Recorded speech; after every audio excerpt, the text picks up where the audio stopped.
What's going on, everybody? It is unfortunately that time of year again where you know what that means. It is your boy, Shaboy Retro Q Gaming here. Well, it is the Shilly Game Awards, Mr. Doritosgate, the Doritos Pope himself, the Mountain Dew Messiah. That's a little bit loud. Let me, here we go. Thinking that should be fine. We should be okay. But anyway, it is his Game Awards nomination dealie anyway. So we're going to see which ones, for all the different categories, we're going to see. I haven't clicked into this, so we're going to see which category is there. We're going to see what games have been in it, and we're going to list what I want to win and what I think will win. So, let's have at it, shall we? Let's see. View all categories. So the 2024 nominees, the categories are Game of the Year, Best Game Direction, Best Narrative, Best Art Direction, Best Score and Music, Best Audio Design, Best Performance, Innovation and Accessibility, Games for Impact, Best Ongoing, Best Community Support, Best Independent Game, Best Debut Indie Game, Best Mobile Game, Best VR/AR Game, Best Action Game, Best Action Adventure Game, Best RPG, Best Fighting, Best Family, Best Sim/Strategy, Best Sports and Racing, Best Multiplayer, Best Adaptation, Most Anticipated, Content Creator of the Year, Best Esports, and Best Esports Athlete, and Best Esports Team. So those last four, I'm pretty much not going to have any idea, of course, but naturally, as everyone knows, the Best Content Creator of the Year is Shaboy right here, as always. But anyway, let's see what we're going to go with. So there's going to be some fun ones here, because I have a feeling we know what's going to show up in some of these things. We know what's probably going to win, because let's say he's a bit of a bootlicker. If you know, you know. But anyway, let's start. Game of the Year 2024 nominee. It's a great start, Geoff. There we go. That was weird. It looks like I can just scroll down. No, I have to go on next page anyway. So, Game of the Year, recognizing a game that delivers the absolute best experience across all creative and technical fields. Now, that gives us Astrobot from Team Asobi/Sony Interactive Entertainment, Bolitro, which I've only ever heard of one time a few days ago when somebody on a Discord mentioned it, Black Myth Wukong, which is kind of like a big breakout hit from the year. It's just a Souls clone, but you get the idea. Elden Ring Shadows of the Erdtree. So that's a DLC, so we'll get to that now in 1 second. Final Fantasy VII Rebirth, which is obviously going to be a big deal. And Metaphor ReFantazio from Atlas. Now, real quick, I want to circle back to Elden Ring Shadow of the Erdtree here. So I have a feeling, a few days ago, Geoff Shilly himself put out this big thing about including expansions or DLCs in categories for Game of the Year or other stuff as well. Clearly that was put out as damage control in advance for this, otherwise that wouldn't be here. Personally, I don't think a DLC should be, no matter the size of the DLC, I don't think it should be included. Even if you count something big like, hell, the Shivering Isles for Oblivion, Blood Moon or Tribunal for Morrowind. What else is a big ass DLC? I don't know. You get the point though. That's the main thing. Anyway, so this actually has a couple of games in this list that I do think are legitimate possibilities for it. Now, to me, so because it's in the list, I think Elden Ring is going to win, right? Because they had to put that in there because of that. So it's basically, now you know what, I'm going to go with differently, right? I have a 51% chance in my mind. No, sorry, let's go again. I have a 50% chance in my mind that Elden Ring is going to win the DLC. I have a 49% chance that Black Myth Wukong is going to win. And I have a 1% chance that Astrobot is going to win. Because, Geoff is a bootlicker. He is a Sony pony. But having said that, I think Metaphor ReFantazio should win. That's easily the best game of... Now, granted, I've only played 2 of these games in this list because Final Fantasy VII Rebirth needs to fucking hurry up and come to PC and then I'll play it. But I think Metaphor ReFantazio should definitely win this. It's a great game from what I've played so far. I haven't finished it, but it is a great game so far. Having said that, I do want to throw out a little bit of an addendum to this particular category. Part of me almost wants to see Astrobot win. I don't think it deserves to in any way, shape, or form, but just the absolute sheer Nintendo butthurt that is out there just because of this game existing, let alone winning, just because of this game existing. Imagine how much into overdrive meltdown they're gonna go if it wins. I even created a meme, you know, the whole the Simpsons one where they all turn around and like, say the line, Bart. I have two versions of that meme I created. One of them is say the line, and then it's but Sony money. I use that for the Nintendrones to try and blame everything on Sony money. Yeah, oh, Sony are stopping this one from showing up on Switch. No, fam, it's because the game can't run on Switch. It's on every other platform. Modern ones, that is. And then the other one I have, which I use for Astrobot all the time, is as soon as someone is about to start mentioning it and go crazy about it, I just put in the other one I have, which is say the line, and then it's just but Mario Odyssey, because all they do is complain about it. It's like, oh, it's basically a Mario Odyssey clone. It's not a good game. It's the only reason it should exist. So yeah, those are a bunch of retards. Fuck them all. So yeah, 50% chance that Elden Ring is going to win, 49% chance that Black Myth is going to win, and maybe a 1% chance that Astrobot is going to win. Personally, I'm going to vote for Metaphor ReFantazio. Well, not vote, but that has my vote here, because I don't vote on this shit. Fuck Geoff. But you get the idea. So let's see. Next category.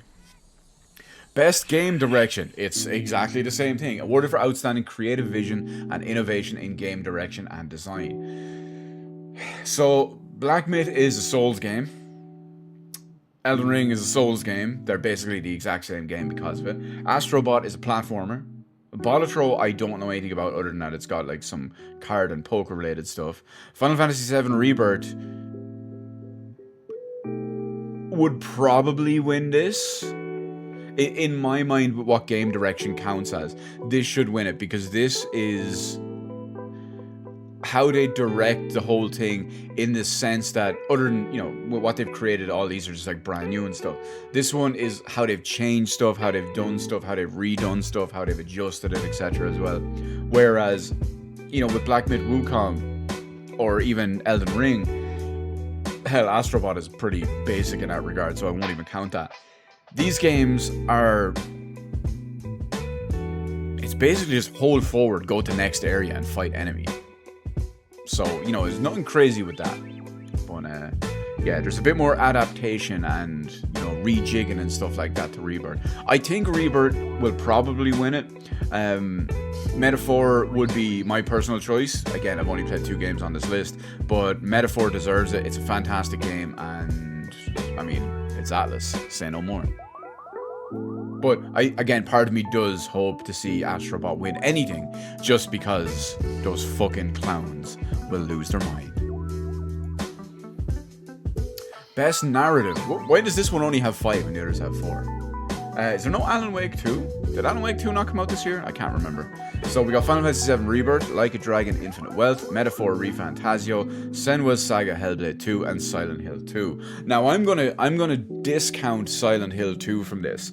I don't think this deserves to be in this category at all, because in the sense of the narrative and the story, it's a straight remake of an existing game. I don't think that should be here. Final Fantasy VII Rebirth, if it's anything like the first one, well, it pretty much has to be because of some of the changes of the first one. It would fit into this because it's not just a straight retelling. There's a bit of a difference in there. So, Silent Hill 2, I am completely discounting this.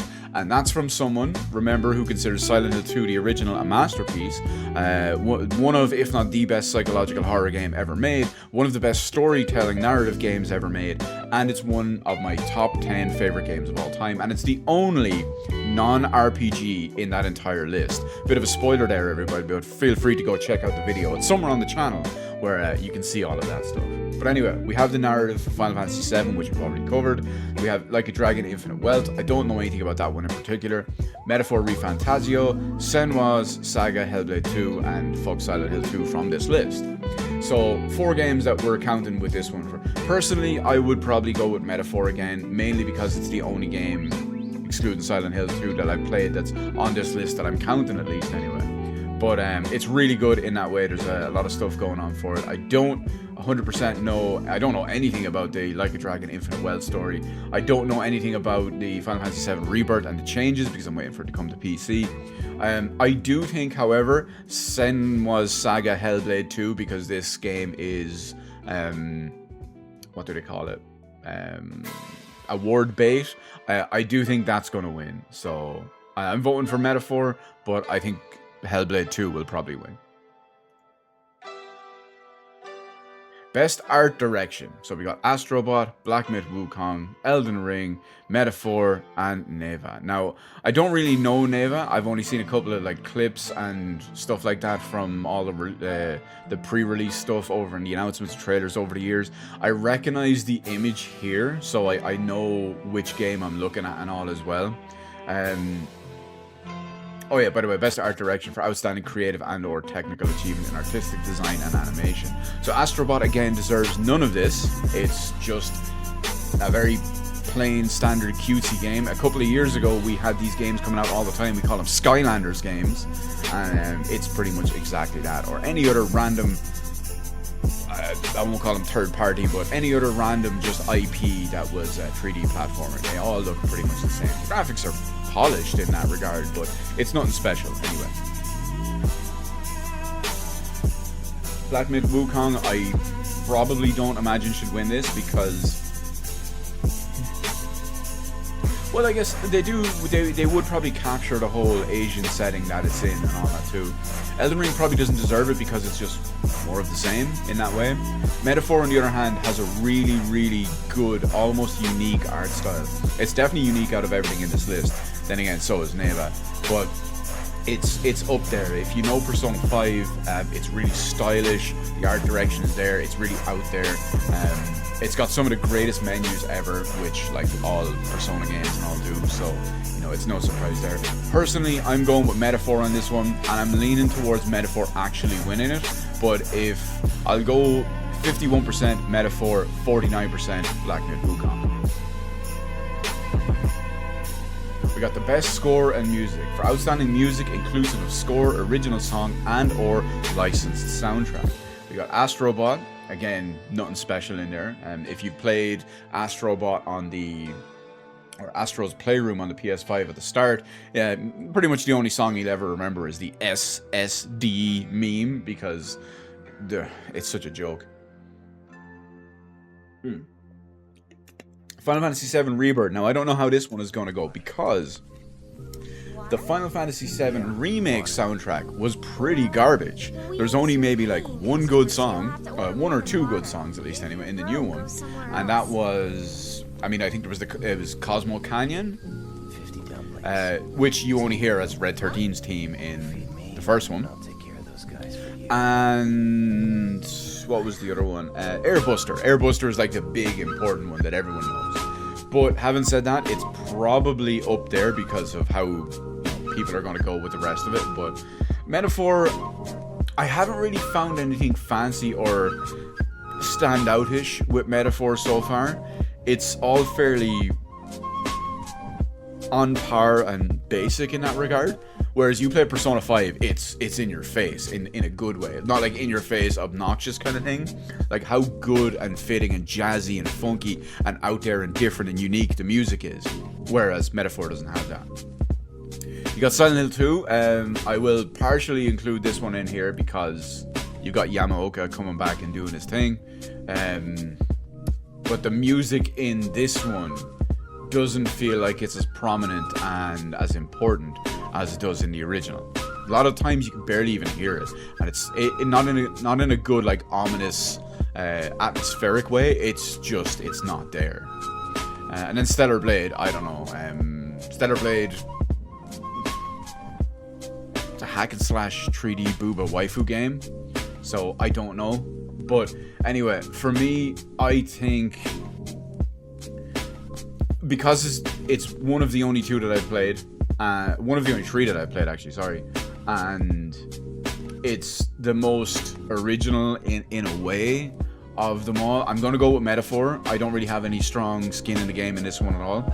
I think Final Fantasy would probably win it, but I'm gonna go with Metaphor just as a kind of basic one. Part of me also thinks maybe, hopes even that Astrobot wins, just so I can see those fucking retards melt down. Best audio design, recognizing the best in-game audio and sound design. So you've got Astrobot, you've got Call of Duty Black Ops 6, we've got Final Fantasy VII Rebirth, Senwa's Saga, Hellblade 2, and Silent Hill 2. Now this is audio design, so this is not just the music and all as well. This is things like sound effects, implementation of effects and sound effects. There's a difference between effects and sound effects. And just other stuff like that, how it interacts with everything and all too. So you've got like reload sounds and all, how everything, like the sound of whipping your gun up and moving and all happens for Call of Duty. You've got like sword swipes and swings and all for Final Fantasy VII. You've got Astrobot with all the like running on different surfaces and all this kind of stuff. Silent Hill, it's real atmospheric, how you feel everything and how everything just goes with it. But because of all of this, so basically I've only played 2 games in this list. I think what I think should win this would probably be Silent Hill 2. No particular reason. It's just Astrobot is just basic in that way. It's just completely par for the course. It almost feels like it's just ripped out of random generators and like soundboards and stuff. But I think Senwa's Saga, Hellblade 2 will probably win this. The first game was praised for its like audio design and how they worked with like the voices and all this other crazy stuff. I imagine this one was probably the same, so I think that's probably going to win it. Best performance, awarded to an individual for voice-over acting, motion and or performance capture. So we got Brianna White, who is Ares from Final Fantasy VII Rebirth. That's right, everybody. I said Ares. Come at me, bro. It will never be Aerith. It's always Ares. We've got Hannah Tell, who is somebody in Life is Strange Double Exposure, which I haven't played yet, but I probably will get around to it. I'd have to look up who she is, who she plays in that one too. Humberly Gonzalez, what a name. Star Wars Outlaws. Other than the meme face of the character in that, who looks really fucking weird, I don't know anything about the actual performance in it. Luke Roberts, I'm assuming, is James in Silent Hill 2. And then we have Melina Jurgens, Senwa's Saga, Hellblade 2. Now, I think I have only played... So, Brianna White is obviously Final Fantasy VII Rebirth. I don't know about her performance in that game. I know about her performance as Ares in Final Fantasy VII Remake. Based on that, there was nothing really too fancy or funky about it. Nothing against her acting. It's just...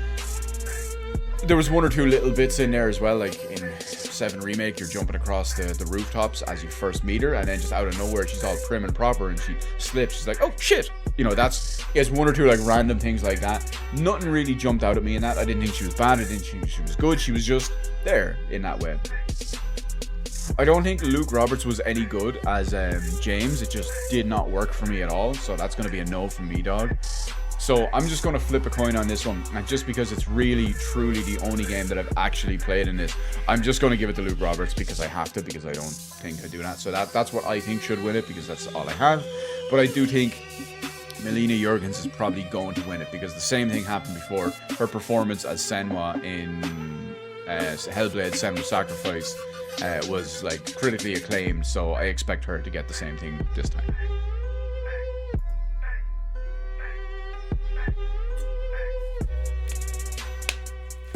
Innovation in accessibility, recognizing software and or hardware that is pushing the medium forward by adding features, technology and content to help games be played and enjoyed by an even wider audience. So straight away, I'm going to disregard Dragon Age the Veilguard, because this game can fuck itself and die in every way, shape and form, especially for the reason why it's in this list, because of accessibility, for adding these other people and how they've ham-fistedly and fucking over-the-toply done it in one of the worst portrayals I've ever seen in my entire life. But then we have Call of Duty Black Ops 6, Diablo 4, Prince of Persia: The Lost Crown, and Star Wars Outlaws. Now, I don't know any of the accessibility features in any of these games, as in any of the disability accessibility ones. I'm not talking about the other ones as accessibility for, types of people with mental illness and all of that stuff. But I have only played Diablo 4. I have never used any of the accessibility features because there's nothing wrong with me. And so basically, because that's the only one I played, I'm going to give it to Diablo 4. But I think that because of meme reasons and, you know, the bullshit industry that we're in and how woke everything is, come on, Trump, bring that shit back, kill it all down. I think Dragon Age is going to win this, because fuck everyone who votes for it. Games for impact, for a thought-provoking game with a pro-social meaning or message. So we've got Closer to Distance, Indica, Neva, Life is Strange Double Exposure, Senmua's Saga Hellblade 2, and Tales of Kenzera Zhao. So I haven't played any of these games, and I am 99% sure that Senmua's Saga Hellblade 2 is going to win this. But if I had to pick anything based on what I would expect from any of these games, I would put it to either Life is Strange or Neva. I have a 1% stake in all of this just because I've never played any of these games. So my no experience with any of them, and only going by previous experience, I would suggest that maybe Life is Strange would win it. I think that won it one of the years ago, for maybe the first game or Before the Storm. And yeah, I think Senmua's Saga Hellblade 2 is probably going to win this. Best Ongoing. Awarded to a game for outstanding development of ongoing content that evolves the player experience over time. So we've got Destiny 2, Diablo 4, Final Fantasy 14, Fortnite, and Helldivers 2. Now this is a tricky one because in this thing, technically, depending on how you want to count it, I either have or haven't played Destiny 2. I played a lot of Destiny 1 back in the day. I never properly played Destiny 2 because it could fuck itself and die by then. Diablo 4, I've played the expansion, I've played the base game. Final Fantasy 14 has had an expansion pack this year, as has Diablo 4. And it's been a bit of a mid and middling expansion this time around. It's one of the worst. It feels like, if you've been with Final Fantasy 14 as long as I have, which is since 1.0, every subsequent expansion pack feels like it's giving you less and less content, less and less new stuff every time. And this is not only the case, it still feels like it's the same or less than everything before, but it's also got probably the worst story of any of the expansions so far.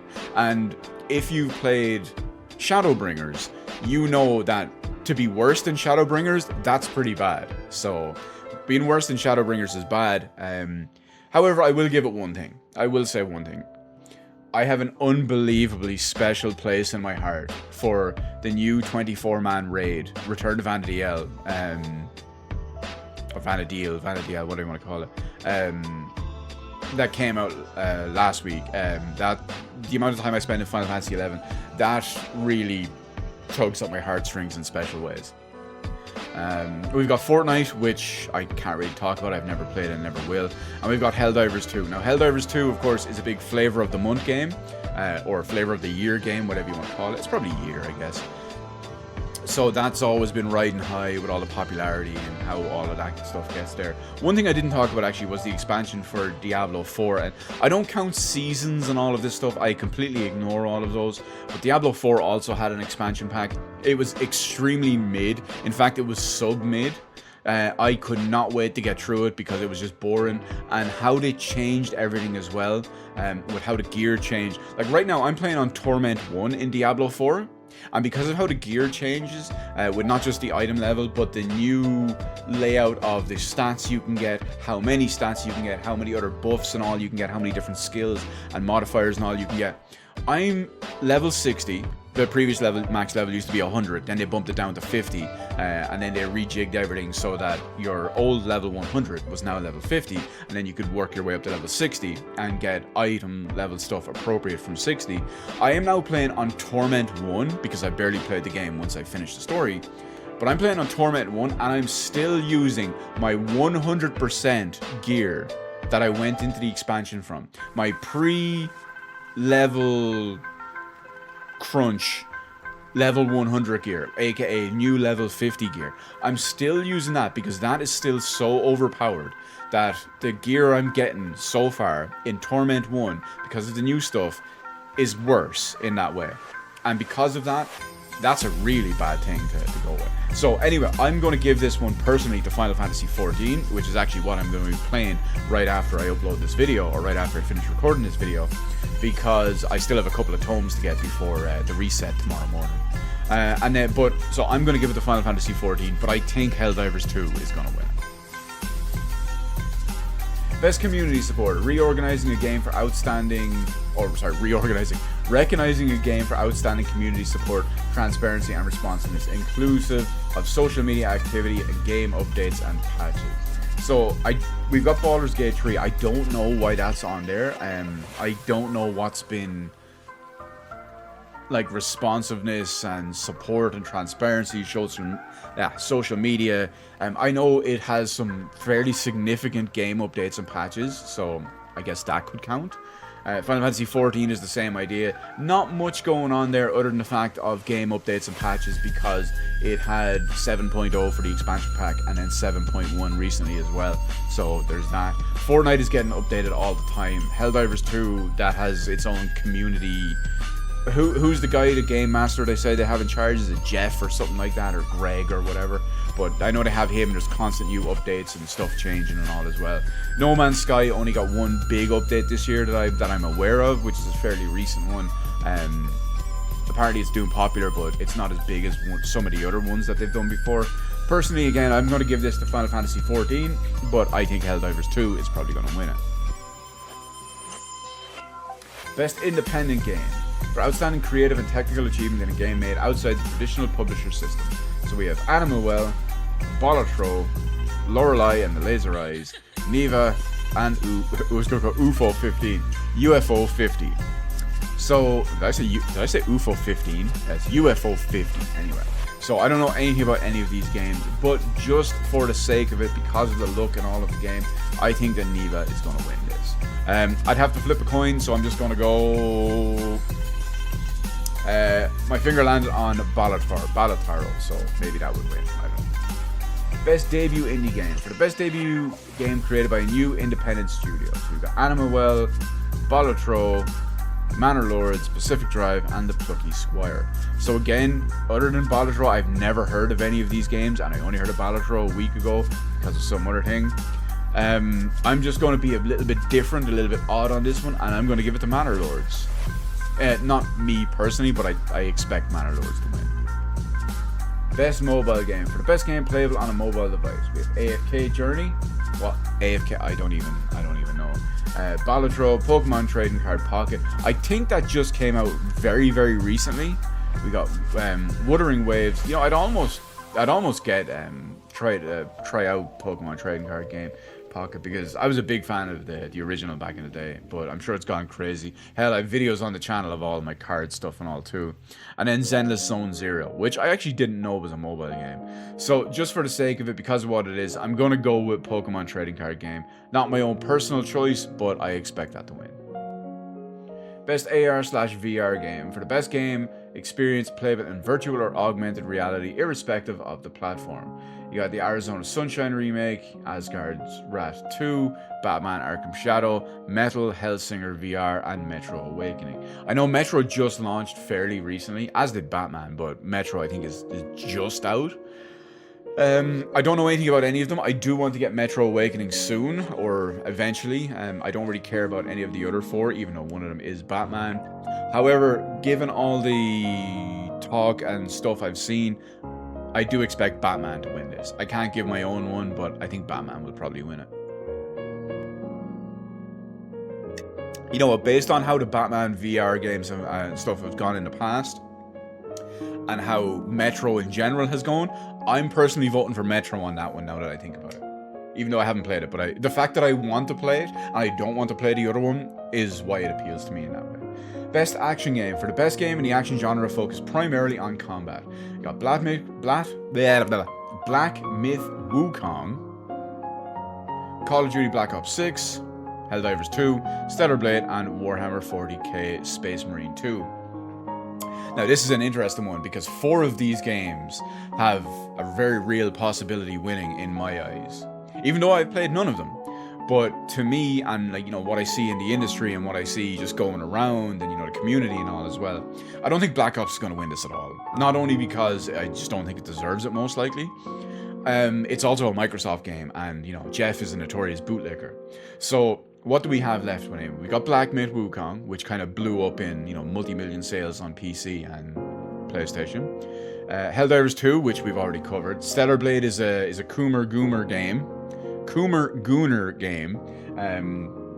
Supposedly very mid if you actually just, you know, don't overpraise it because it's a temporary Sony exclusive, because it is announced for PC in 2025, which will do so much better on both in visuals, performance, and mods for outfits. And then Warhammer 40,000 Space Marine 2. So that's another flavor of the month game. So in this though, as much as I want to say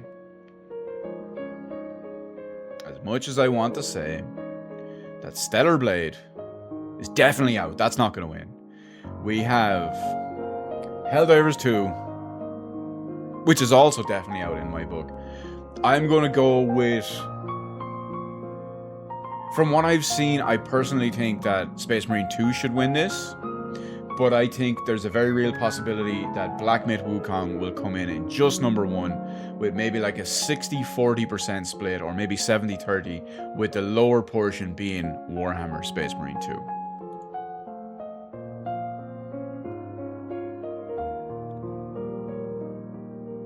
Best action adventure game. So you got Astrobot. Why the fuck is that an action adventure game? For the best action adventure game combining combat with traversal and puzzle solving. Whatever, dog. You got The Prince of Persia: The Lost Crown, Silent Hill 2, Star Wars Outlaws, and The Legend of Zelda: Echoes of Wisdom.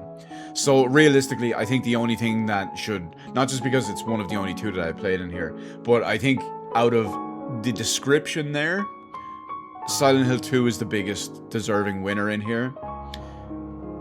Possibly like 90-10 to, to Silent Hill versus Astrobot. I think Astrobot has an actual chance of winning though, because it's Geoff. My vote is Silent Hill 2. My expectation to win is Astrobot. Best RPG. For the best game designed with rich player character customization and progression, including massively multiplayer experiences. So why the fuck is Elden Ring here? That game could suck my dick for the likes of this thing. So you got Dragon's Dogma 2, Elden Ring DLC, Final Fantasy VII Rebirth, Like a Dragon Infinite Wealth, and Metaphor ReFantazio. Personally, I'm going with Metaphor ReFantazio. Dragon's Dogma, as well as Like a Dragon Infinite Wealth, had their little kind of explosion thingies at the start, but then fizzled off both very, very quickly. I think Metaphor should win, but I expect Final Fantasy VII to win this. Best fighting game. For the best game designed primarily around head-to-head combat. So we have Dragon Ball Sparking Zero, Grand Blue Fantasy vs. Rising, Marvel vs. Capcom, Fighting Collection Arcade Classics, Multiverses, and Tekken 8. Now personally, I'm going to give it to the Capcom Collection because I don't like fighting games. There's a handful of the old ones in there, 1 or 2 of them I can deal with, but I mean, hell, I'm just going to go with the fact that it's got the Punisher in it. That's all that matters. However, I do think Tekken 8 is going to win this one. Best family. For the best game appropriate for family play irrespective of genre or platform. So we've got Astrobot, Princess Peach Showtime, Super Mario Party Jamboree, The Legend of Zelda Echoes of Wisdom, and The Plucky Squire. Now, I've played Astrobot. I'm going to give it to Astrobot in this one just because it's the only one I played. But with the whole thing that makes sense there, it's probably going to be Super Mario Party Jamboree. I'm going to go with... It's 60% Mario Party Jamboree, 25% Princess Peach Showtime, and 15% Astrobot. But I will give it to Astrobot in this one because it's the only one I played. Best sim/strategy. Best game focused on real-time or turn-based simulation or strategy gameplay irrespective of platform. We've got Age of Mythology Retold, Frostpunk 2, Kunitsugami, Path of the Goddess, Manor Lords, and Unicorn Overlord. So for this one, I haven't played any of these games. I think I did play Was there a demo? No, I was going to say I have Unicorn Overload, but that was, I think, a Triangle Strategy I played. That was a while back, actually. I think Frostpunk 2 will probably win this. I can't give a personal one. I haven't played anything. Best sports racing game. For the best traditional and non-traditional sports and racing games. Again, I'm completely out on this. So you got Formula 1 24, EA Sports FC 25, NBA 2K 25, Topspin 2K 25, and WWE 2K 24. So for me personally, I have no opinion on this, but I think probably EA Sports will win this because it's FIFA without the name. Best multiplayer. For outstanding online multiplayer gameplay and design, including co-op and massively multiplayer experiences, irrespective of game genre or platform. So you got Black Ops 6, Helldivers 2, Mario Party Jamboree, Tekken 8, and Warhammer 40k Space Marine 2. So I haven't played any of these, as we've all covered. I'm leaning to a 60-40 split on this one, maybe even closer, maybe 55-45. Helldivers 2, I think, is the slight edge in this one. And Space Marine 2 is probably just trailing just behind. I think there's a very real possibility of either of those winning, but if either of them do, I think it's going to be Hellblade. Best adaptation. Recognizing outstanding creative work that faithfully and authentically adapts a video game to another entertainment medium. So we have Arcane, which is what's that game? I think it's League of Legends, isn't it? You've got Fallout, which is Fallout. You've got Knuckles, which is from Sonic. You've got Like a Dragon Yakuza, which I didn't even know was out yet, but that's Yakuza. And then you've got Lesbian Tomb Raider, Lara Legend, Big Girl Boss Croft, which is the new Fuck Off and Die one. So I think Fallout should win this. First off, it's the only one I saw. It's the only one I was actually interested and cared about. But it took the world by storm when it came out. And I watched it, it was good. So I think Fallout will win this, and I think Fallout should win this.